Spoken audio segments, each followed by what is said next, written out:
You're listening to the Intercoastal Podcast, part of the Destination Marketing Podcast Network. Welcome to the Intercoastal Podcast, where we dive into the stories that make the Lowcountry a place like no other. I'm Daquan Mickens, and today's episode is a little different.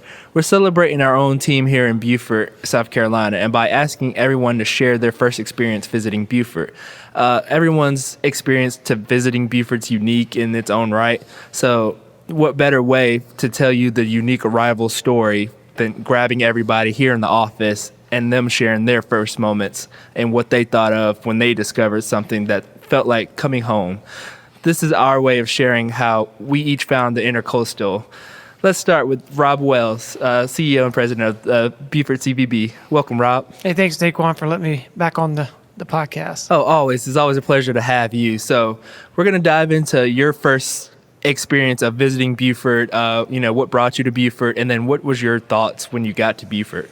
My first time in Beaufort was actually for career purposes. It's when I was interviewing for the job. So my research online about this place and this destination, I wanted to come and see it firsthand, obviously. And so when I arrived, it was kind of a hectic schedule of interviews and conversations, but I did get a chance to drive around. And the first thing that I saw was the amount of water that actually was around the city and the landscape, and it was kind of pretty cool.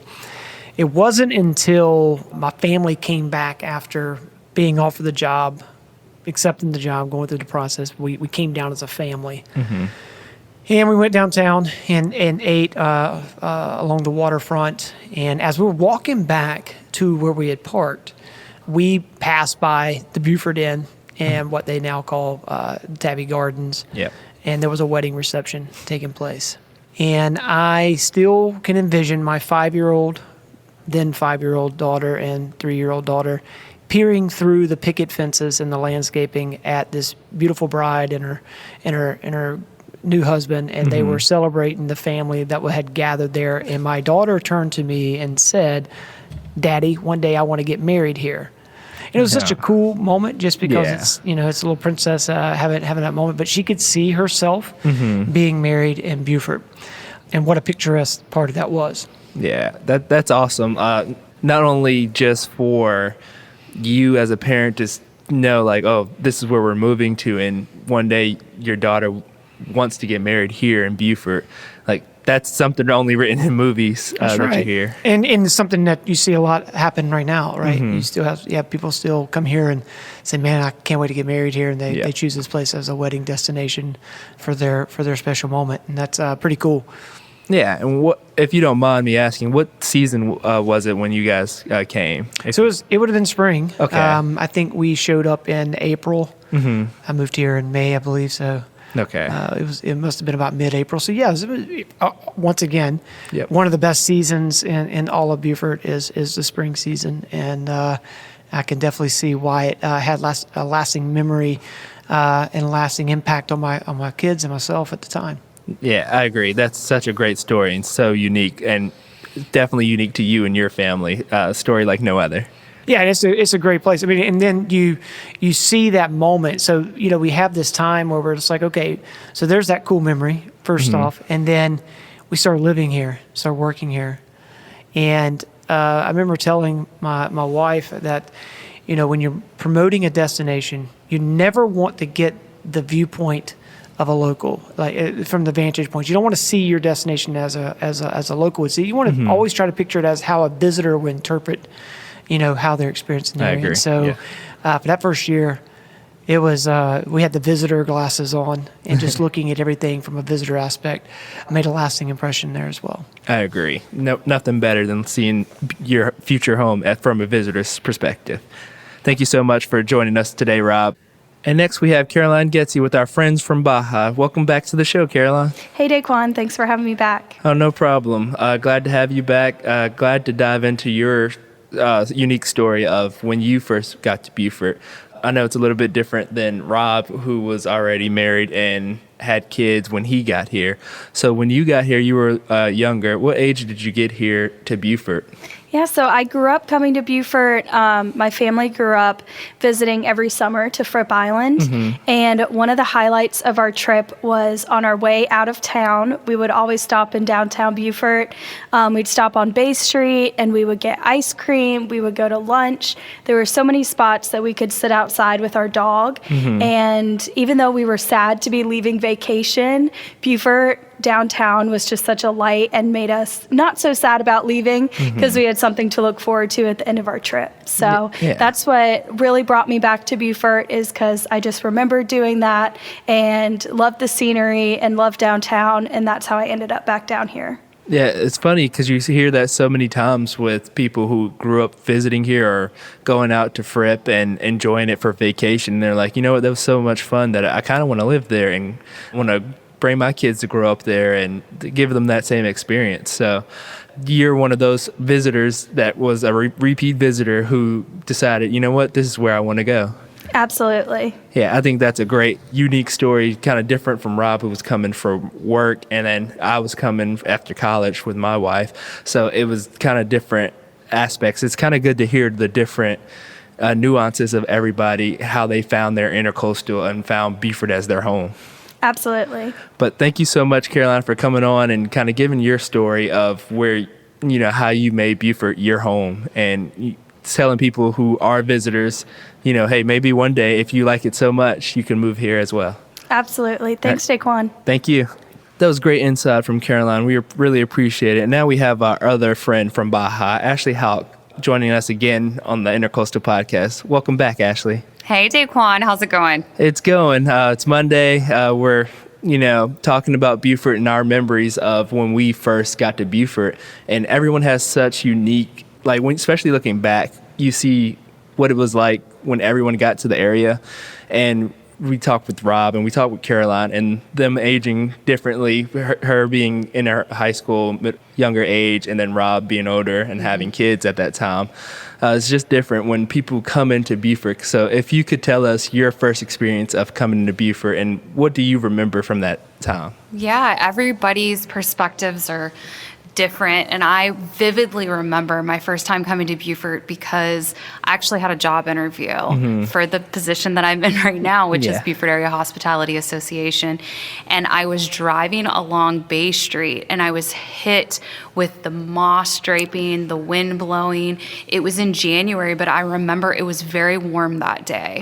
And maybe it was my nerves though, I don't know, but I remember sweating a little bit, being a little warm, and that drive along Bay Street and seeing the historic homes, the moss, the oaks, the water, that just will always be ingrained into my brain. And I remember thinking to myself, even before my interview, I want to work here. This place is magical. I absolutely love what I'm seeing right now. Yeah, and this is just my question to you. Was that your first time in South Carolina or in the Lowcountry to feel that? Yeah, we moved here in December of 2019 outside of Beaufort, and that was in January whenever I didn't even know anything really about the Beaufort area. We knew about Hilton Head. We knew we were coming down here to live in the vicinity, and the job popped up, and I said, I'm gonna try this Beaufort area. I hope I'm pronouncing that right. And so this was my first time. And like you said, I think a lot of people, when they first get to Beaufort, it is a magical experience. You don't get that feeling anywhere else. Like, oh, this is what movies are made of. This is where I want to be. It's definitely a magical feeling of relax, calm, overtaking you. I always say that it's a Southern Hallmark town. Yes. Because you don't have mounds and mounds of snow and have that type of aesthetic, but you do have this tropical, small town, historical, balanced feeling that you can't get anywhere else. I agree. You're similar to me, not knowing anything about the area, and then coming into it, you're like, wow, I didn't realize this was so great. Yeah. So I think coming in from that perspective, especially as a visitor, you definitely get a different feel for it than someone like Caroline, who she said grew up coming here every year. So she kind of knew what she was getting when she moved here. Where us, it was job interview, then live here. There was nothing in between. It was just, oh, well, I'm here. Yeah. So, but it's a feeling like no other. Yeah, I'll never forget it. Yes, it's ingrained, and that's kind of what Beaufort imposes on people, whether you're a visitor or someone moving here or, you're moving out. Beaufort is always going to stick with you no matter what. I agree. Thank you so much, Ashley, for coming on this episode. I appreciate it. Thank you, Daquan. Thanks, guys. And next we have our intern, Jackson Bales, here, and his story is a little bit different than everybody else's who's in the office. Jackson's born and raised here in Beaufort, grew up here, and is joining our team for this summer. So, Jackson, we would love for you to tell the listeners, for people who are visiting or people who are local, what's it like growing up in Beaufort, and what is your earliest memory that kind of incorporates that Beaufort-esque feel? Let's see. I grew up, my dad does stuff with boats. He works on ponds. So there's always been boats around. We've always been out on the river, out in the marsh. I grew up with some close buddies of mine, and we would be kayaking in the marsh, hiking in the marsh, everything in the marsh. Yeah. So everything revolved around fishing or just hanging out around the water. Yeah. And then as I've grown up, continue to go out on the boat and stuff like that in the river. And that's one thing that when I'm up at school, and I go to school in Virginia, when I'm up there, it's completely different up there. There's nothing like this. And then coming back here and being able to, there's the breeze on the water, everything like that. Just the environment around the marinas, the boats, all of that stuff is just very particular to this area and something that I enjoy coming back to. For someone who grew up here, what some other aspects, like I know you like golf, being able to go out to golf courses, especially ones here in Beaufort that most people aren't able to go to. How was that, growing up in high school and just being able to be outside? First is like Ashley's from West Virginia, and it's always cold in West Virginia, and they deal with the snow and plowing and things like that. So here, when we get some frost, it's like, oh, school shut down. How is that for you, just being able to be outside almost all year round? Yeah, well, we certainly don't have the cold issue over here. Yeah. So, I mean, I don't know. A lot of the people I know back at school, like where they're from, there's stuff here and there to do. But like most places are pretty slow. Yeah. And Beaufort's slow too, but like there's always something that you can go do, whether it's golf or it's the beach or even just like downtown where there's like, I don't know, I've done so much nothing around downtown and it's always fun just hanging out like in the area. Everything's set up to like kind of do whatever you want, but it still provides you with kind of something to do. I don't know if that makes sense. Yeah, no, it makes sense. I mean, I get it. Yeah, for a place to like be from, like you don't really get tired of doing the kind of stuff that's around here. Yeah, and do you ever hear people people who have visited to Beaufort and they talk to you and you're like, oh, I'm from Beaufort, and they're like, oh, you're so lucky that you're from Beaufort. Like, have you ever heard that? I've not heard that, but okay. I did bring my roommates down, and they're from Virginia and New Jersey. Yeah, I brought them down in January this year. Took them to Hunting Island, took them just downtown, and they were blown away with the way Hunting Island looks with all of the palm trees and all of that. Yeah. And the lagoons and everything. And then the Spanish moss, because we came back through Bay Street. Yeah. The sun was setting and it was hitting the moss and the water. And like, they had never seen that before ever. Yeah. And so that kind of, it blew them away, but then it also gave me like, it doesn't really register to me anymore. Yeah. But now I definitely like appreciate all of that stuff a whole lot more. Yeah. I was going to say, I hope that, like we've said, this job has given you the opportunity to realize, like from a visitor standpoint, just what Beaufort has to offer. Everybody else in this office kind of chose to move to Beaufort, where you were born here, grew up here. So it's very easy to overlook. And I know you probably heard it all throughout high school, like, oh, I can't wait to leave. I can't wait to leave. Yeah. And then what ends up happening, what we've noticed with this podcast, people leave and then they're like, well, I'm going to move back to Beaufort because they love it so much, or they find that something's missing when they go to these other areas. So hopefully this job can give you that appreciation, and you sound like you do appreciate the area a lot. Definitely. So thank you so much, Jackson, for being on the podcast, and we look forward to having you for the rest of the summer. Absolutely. And last but not least, we have Linda Jeffries with the CVB here. So Linda, when you came to Beaufort and your first experience visiting Beaufort, what were you here for, and kind of what why did you fall in love with Beaufort? So my first visit to Beaufort was probably around 2008. I have a girlfriend who she and her husband had done some research on where they wanted to ultimately retire. And they bought a house on Harbor Island. And I would come in the summer with her for about 4 years. We would do this 2008 through 2012, and we'd spend about a week at the beach. Sometimes we'd bring girlfriends with us, and we'd have girls' week at the beach on Harbor. And I just loved Beaufort because it was very southern, and we'd come downtown to shop or get something to eat, and you didn't know who was visitors and who lived here because everybody would talk to you. It was just such a friendly feeling. And then when we came down in 2012, instead of being Girls' Week, it was Couples' Week. So my husband came with me, and we had been thinking about where did we want to retire.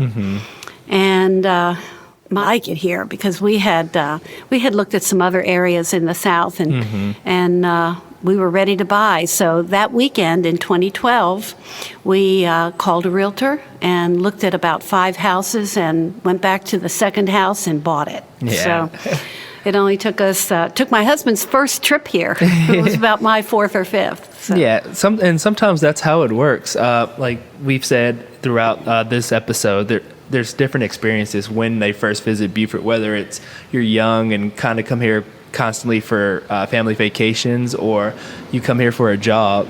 There's always a unique aspect of visiting Beaufort. Whether you're a local visitor, repeat visitor, Beaufort just has a way to captivate you to be like, oh my goodness, this is somewhere I want to be. So I agree with John. It's when you come to Beaufort, whether it's your first time. I think my first time coming, it was a little slower for me. So to adjust that feel of the slow country was definitely an adjustment. But when you see the Spanish moss, you see the water, you're like, oh wow, I can live here. This is amazing. So thank you, Linda, for coming on and telling us your story and giving us perspective of when you first visited Beaufort. Thank you, Daquan. And I just want to say one other thing. Yes. Being on Harbor, we have people that live here year-round and some people that rent through VRBO. And so often we meet someone that has rented year after year, and they're looking to buy. So it happens. History repeats itself all the time. Yes, definitely. Thanks, Daquan. Everybody loves coming to Beaufort all the time. Thank you so much, Linda, for joining us on this episode. Big thanks to everyone here for stepping up to the mic and sharing their first Beaufort moments. Whether it's your spontaneous road trip or a walk along the beach, every story brings us closer to what makes the Lowcountry feel like home. This has been another episode of the Intercoastal Podcast. You can follow us on social media at visit_BeaufortSC on Instagram or at BeaufortSC on Facebook. Don't forget to like, subscribe, and leave a review, and share our podcast with others who love the Lowcountry. We'll talk to y'all next time. This has been another episode of the Intercoastal Podcast, hosted by Daquan Mickens and the team at Visit Beaufort, Port Royal, and the Sea Islands. Produced by Brand Revolt.